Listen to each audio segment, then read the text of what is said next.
All right, everybody. Today, I'm very excited to have Paul Rubenstein with me, the Chief Customer Officer of Visier, one of the leaders, if not the leader, in people analytics. We can debate that. I know Paul's opinion.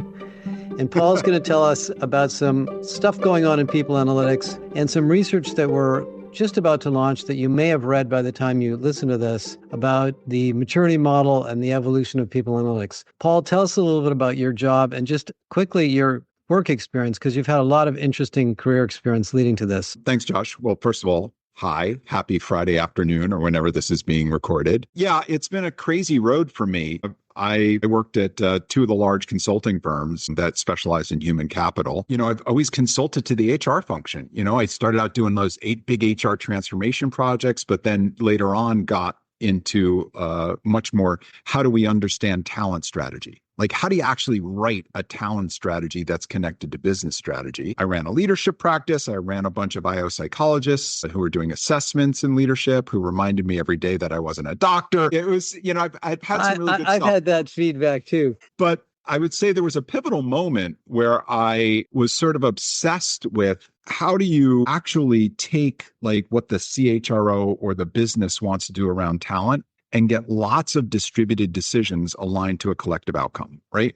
How do you write a talent strategy that's granular and specific enough to make better people decisions? And at the same time, I found myself on my journey, like learning all about people analytics in the early days. And I met the Visier team. And as I was working on how you write talent strategy, the question was, are you measuring the execution of it? Okay. We all tend to find that our organization is out of shape, right? Out of the shape that we want it to be in, from cost or skills or geography or spans and layers, whatever it is. Too late. So how do we start to interrupt that? And I was like, man, if only we could get all the data across all the different parts of HR and get HR better to be better with data and make it easy, because it's always been hard, disaggregated systems, et cetera. Anyway, I was on this journey in the early days. Remember big data? Sure, yeah.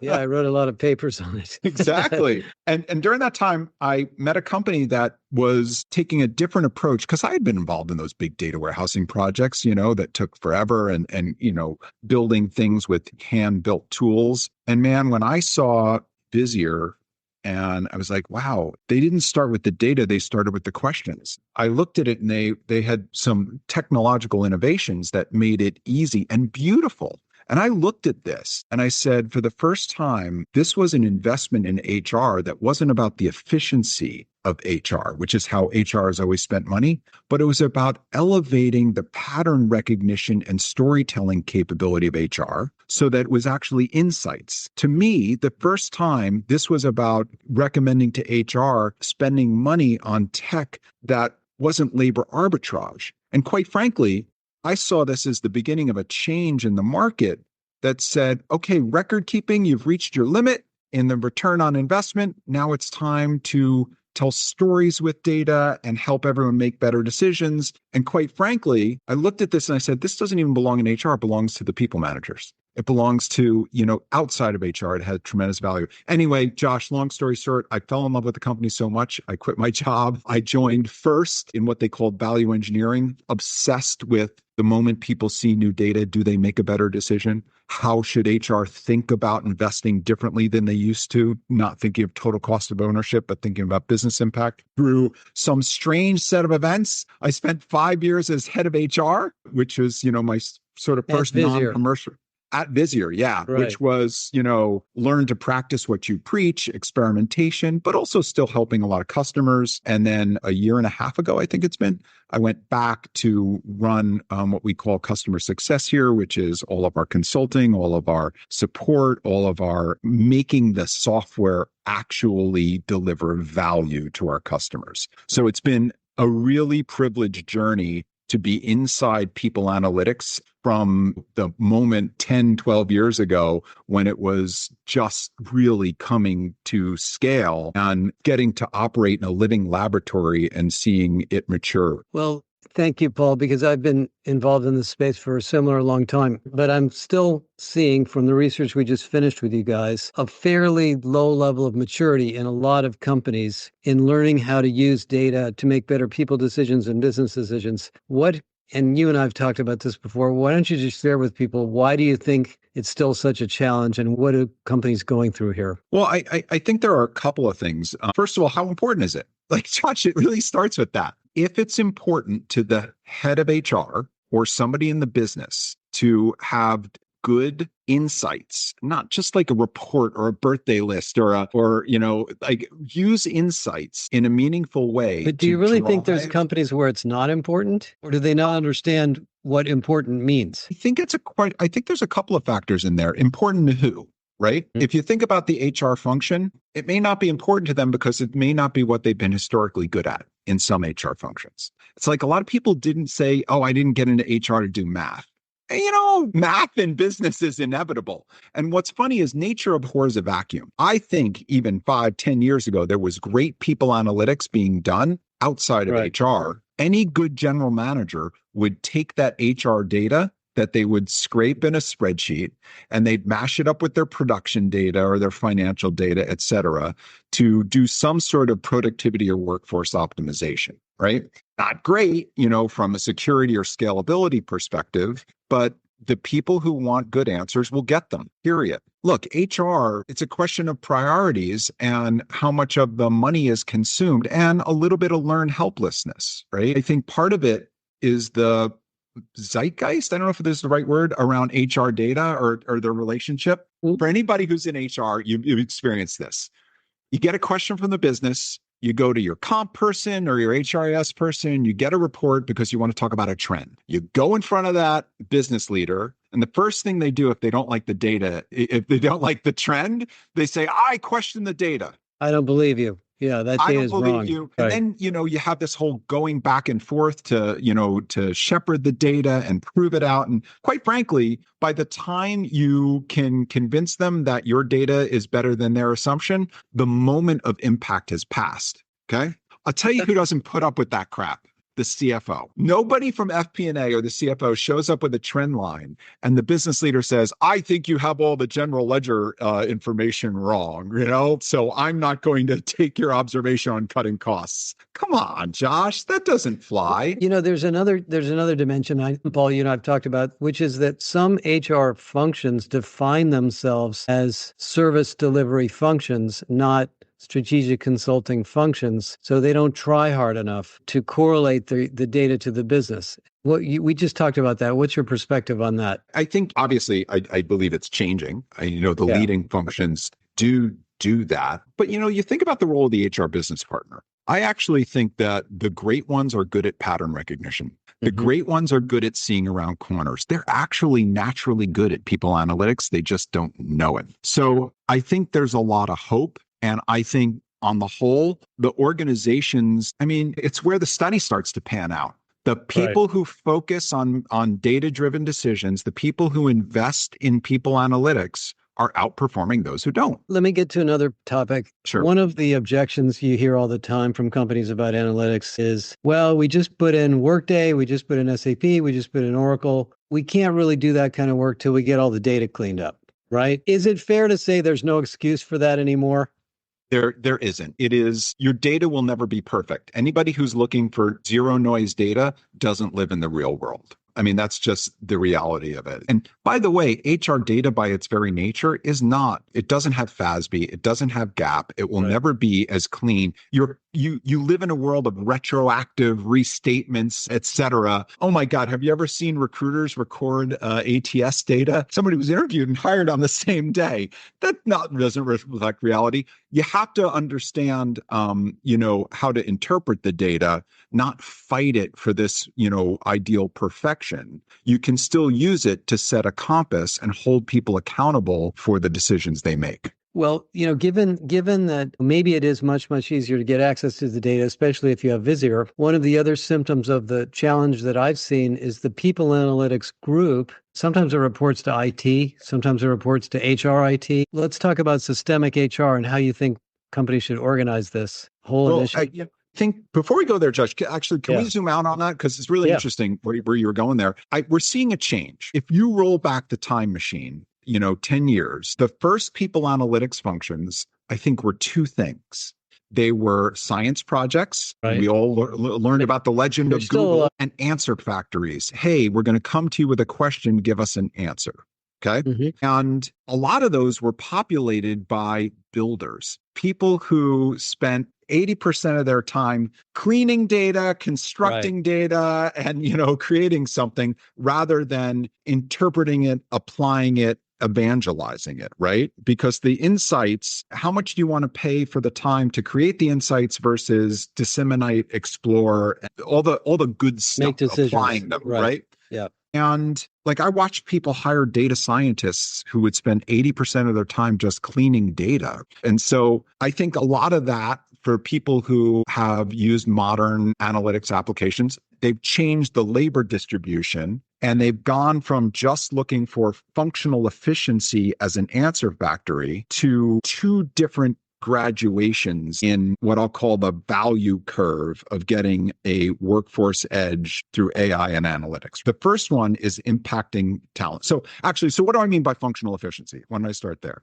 These are companies who are like, hey man, everybody, we got a single source of truth and everybody can serve their own insights either by going in and getting them or they're actively getting pushed or triggered. What do I mean by that? Nobody asks for the P&L each month. HR, those companies who are able to have functional efficiency in the delivery of those insights, they're pumping out meaningful content each month, whether people want it or not, just the way finance does, so that people can hold a mirror up to the decisions they've made to that point and redirect based on that, on where they're going in the future. Or they're using, machine learning and AI to say, hey, a certain threshold has been achieved and you should pay attention to X, Y, and Z. So they're serving up insights in the surface of work, be it through Teams or email or Copilot, whatever it might be. They're helping managers find the signal in the noise of that daily work to know what human capital issue to focus on. So that's what I mean by functional efficiency. Yep. And I will tell you, all of the Visier customers quickly get to that. But the next group graduates to really impacting talent outcomes. And what are those people doing? They're not an answer factory. They have a point of view on the content that people should be looking at. And it's really looking at, it could be something as simple as turnover or performance risk or exit risk or whatever it might be. And they are taking those basics and they're distributing them beyond HR. Those are people who recognize that talent decisions aren't made inside of HR, they're made outside of HR, and they're using the data to do that. And within those people who are impacting talent outcomes, the more advanced ones, not only are they distributing it beyond HR, but they're using some light performance data around some sort of financial indicator or financial metric, revenue, high-level ones to understand people performance. But the third group has fallen in love, to use your words, with the problems outside of HR. They're looking to understand, how do I build an effective bank branch? And what should a bank branch manager understand? How do I make a luxury watch sales store, right? How do I, there are all these examples in our customer base where they're taking the data of work and they're blending it with the data of people. And they're no longer concerned just with how work impacts people, engagement, things like that, but how people impact work. How does attendance, distance from the office, how your manager's stability rate went, what we invested in learning in your learning impact same-store sales, team profitability, whatever that is. And I would say about 25% of our customers have achieved that final tier, and more are moving up as they do that. We have a customer that is loading all their general ledger data into the Visier environment because they want to search for the connections between people and financial outcomes in a more deep way. And that's a whole new wordo. And I think that's going to become common with AI. I mean, that's actually a really good point. But Josh, the question goes back to you. Like, do you think a lot of HR people feel they have permission to play in that space? No, I think there's a little bit of a lack of imagination amongst HR people that they could do this. because maybe they have been frustrated by the lack of data consistency, the various platforms and the tools they've been given. They've been given a copy of Tableau and Excel, and Yep. they said, go do analysis, and say, well, this is going to take me 6 months to do it, so I'm not going to do anything very difficult. I mean, this gets back to my next question. My perspective on this is that the AI-based analytics, like what you guys are doing and others, is so advanced that we have to ratchet up our level of imagination as to what we can look at. Every people analytics leader I talk to in our customer base, especially the advanced ones, they're like, yeah, my job's going to change. The function's going to change. AI is changing it. It changes it in so many ways. I'll give you the easy ones first. And then we're seeing this with the early customers of V. And, this is not an ad, but if anyone hasn't seen it, please just call us. You shouldn't need a decoder ring to understand HR data, the secret decoder ring. You should just be able to go into a system and say, you got to go through the metadata book and read the whole book first before you know what the data all means, right? And it's funny because HR people often have a skewed view on this because the language that they use every day, people outside of HR only use once in a while. So, hey, what is my turnover? What is my turnover? Who am I? What's the context of how I look at the organization? What am I privileged enough to see based on my security? What is that turnover? Break that down for me. Well, of that turnover, who is at risk of exit? Think of that back and forth. That used to happen with a people analytics analyst. That would have been 2 weeks of back and forth. Exactly. I mean, I think the bigger scenario is the one you mentioned just a minute ago. We're losing money in this business unit. What could be the contributors to that might have to do with overtime or errors or whatever? Which employees am I getting the best bang for the buck on the dollars we spend, right? There's a common language. But what's interesting is it's appreciative inquiry. It's built for the way, and talked about collapsing speed to impact for HR and extending HR's reach so that everyone makes better decisions. AI allows the HR to change its delivery model in new ways and extend its reach, especially to the people who actually don't want to talk to HR. So the first one is this notion of inquiry. The second one, seeing the unseen, anomaly detection, things like that. You look at a graph and chart, it might look fine, but how do you very quickly understand what is aberrant underneath it? Where should you spend your time and attention? The third is, who should I talk to when something is going wrong? Knowing who is responsible, who is the right person, and AI alerting you. And then, of course, there's the entire authentic discussion, digital twins, et cetera, and this is the real irony for HR. Why wouldn't V just wake up every day and say, here's some anomalies you should look into that I discovered on your behalf? That's what's happening. So you and I, so you and I did this 7-8 months ago. Yeah. Right. Remember? And we goofed together. Hey, here is, and we prototyped it and it works. Connected but it was Galileo like, hey, to V. this person's at risk of leaving, or this person left. So these other people, here's the contagion effect. Here's how, and then it took it all the way through to how do you have a stay conversation with that person? That's the future. Right. Exactly. No, that's the V Galileo integration we've been doing. A couple more quick questions. One of the tricky ones for you guys. I want to give you a chance to talk about this. Workday, SAP, SuccessFactors, Oracle claim to be able to do what you guys do out of the box.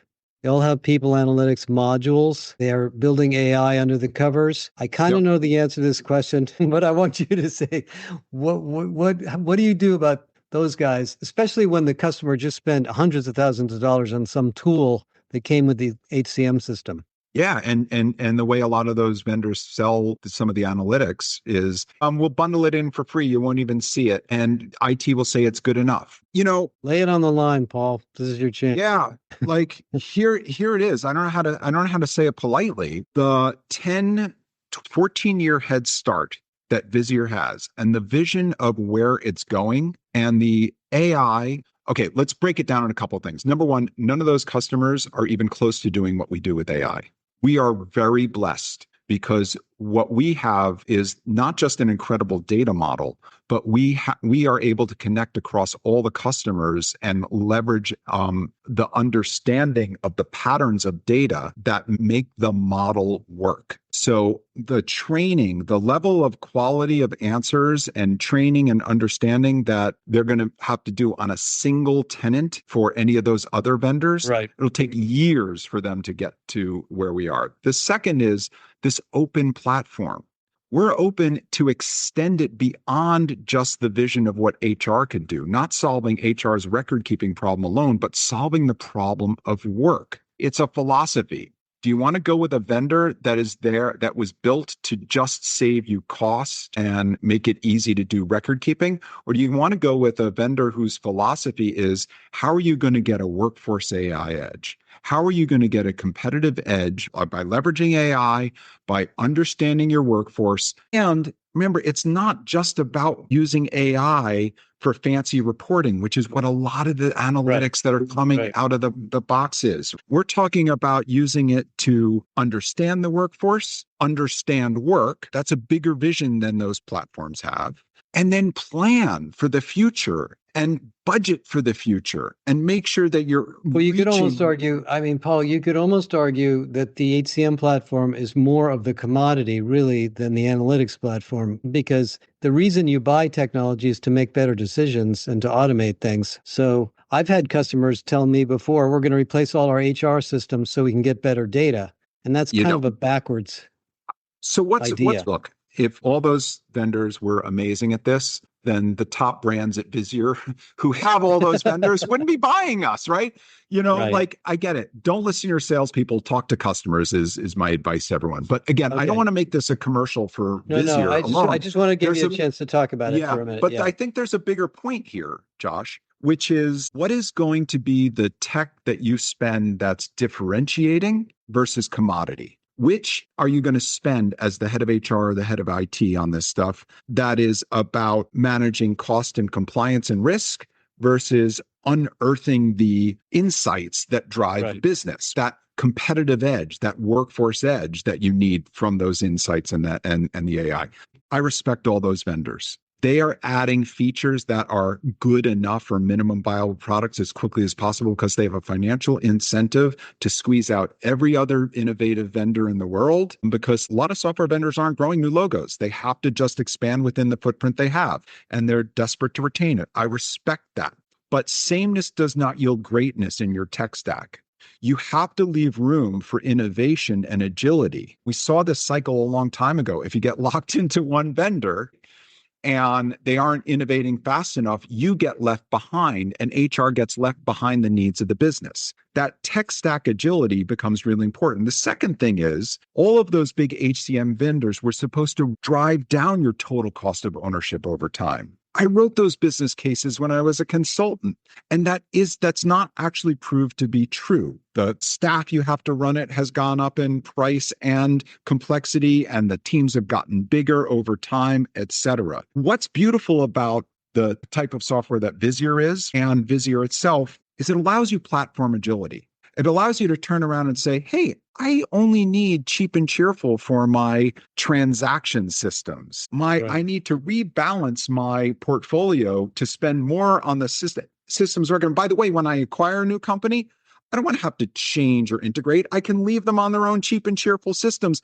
as long as the layer, these insight layers, Visier, becomes like the swan looking above the lake, because people want consistency in their trends and data. People want to not have to restate things just because you move to a new system. Underneath, you can see your hands making the swan move across the screen. Wait a second, this is not a visual podcast? All right, I got you. One more question. So one of the other challenges, of course, is that within HR, we have all these silos. We have the TA group, we've got the L&D group, we've got the comp group, we've got the employee experience group, we've got the DEI group. They're all running their own reports, doing their own metrics, trying to figure out the impact of their thing. You know about systemic HR. I think, and we've talked about this, that people analytics effectiveness also essentially requires a systemic look at the way the analytics is done. What's your experience and sort of perspectives on how to operate HR to really take advantage of these tools and opportunities? HR in the pursuit of specialization and economies of scale, over-rotated to deep functional expertise. And each of those functions had to have systems specialized just for the record keeping and administration of that function. The problems of business and people together, changing work and creating productivity and competitive edge is not a comp problem. It's not a learning problem. It's not a, performance management system problem. It's not any of those individual problems. It happens across those. And I know I came from a world where we looked to find out who was an HR generalist and eliminate that job because it was too broad. But we could use some more general manager thinking. And we could use more capacity for that in HR functions. There's always room for deep expertise. But HR leaders have to make sure that they are showing up not as HR people first, but as business people first and HR people second. And that's where that new HR business partner and CHRO exists. You have to be a business person first and an HR person second. And that's the future. And so a good general manager embodies systemic HR because they understand all the different disciplines, are like a chef with the mise en place. They get to pick the different elements to create a magical dish. It's the combination and the recipe that makes it delicious. Paul, this has been fantastic. Thank you so much for your time. Let me just tell everybody listening, not only is Visier a great company and a pioneer in AI and analytics, but they've also partnered with us on Galileo. Many of the benchmarks that Visier develops in real time are available to Galileo users. So you can actually experience kind of the power of Visier in some sense in Galileo as well. Thank you, Paul. Wait, yes? Josh, yes. Wait, one last plug. Stella, Kathy, Andrea, the amazing work on the People Analytics Best Practices Survey. Can you plug that? Yes. By the time this podcast comes out, we will have that report available. We've been working for a year on a large study of the people analytics domain, maturity model, best practices. And thank you, Paul, for your help with that. I won't tell you guys the answers, but there's a lot of interesting findings. Busier customers do better. Busier customers do better. And I do think this function is growing up a lot, very fast. It's not completely mature yet, but there's lots of progress. And thank you again, Paul, for your help with that project also. Great talking to you. And always, Josh. We'll talk again soon. Thanks. Bye, everybody. More later on other topics.